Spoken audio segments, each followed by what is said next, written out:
big part of it is just getting these things down and then thinking through, how's this actually going to play out in my life?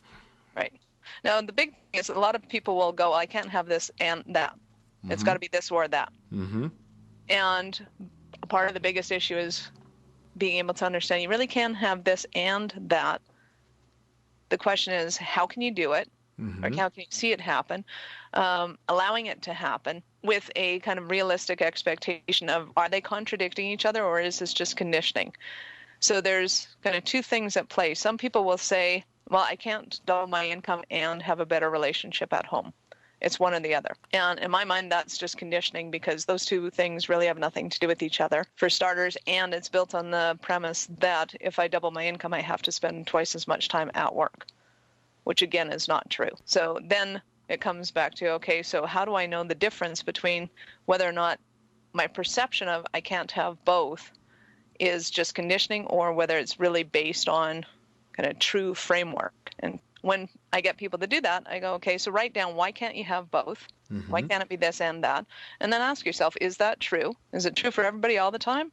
Or is it just my conditioning? Because if it's not true for everybody all the time, then it's not a law. It's just conditioning. And if it's conditioning, then it can just be changed. So I have to look at it in a different way.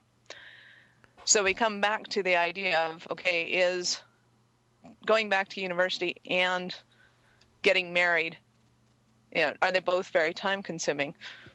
Well, that's my conditioning. They don't have to be. So if they don't have to be, then I can change it. And if I can change my conditioning, great, I will. So there are people who have gone back to school and got married in the same year.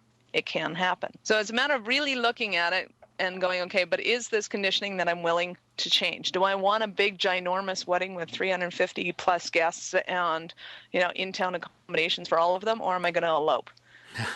Right? Because eloping will have a lot less planning involved and make it much easier. So Yeah. it makes it way easier, obviously, to have both. Yeah, but if you're not willing to give that up, well, maybe then that is something to look at spreading out over 2 years or something. Exactly. Yeah, that makes sense. So if you want to have it all, call Michelle Nedelec. Because more often than not, it really is just a matter of conditioning that stops us and says it has to be a certain way. It's not really true. Wow, that is so great.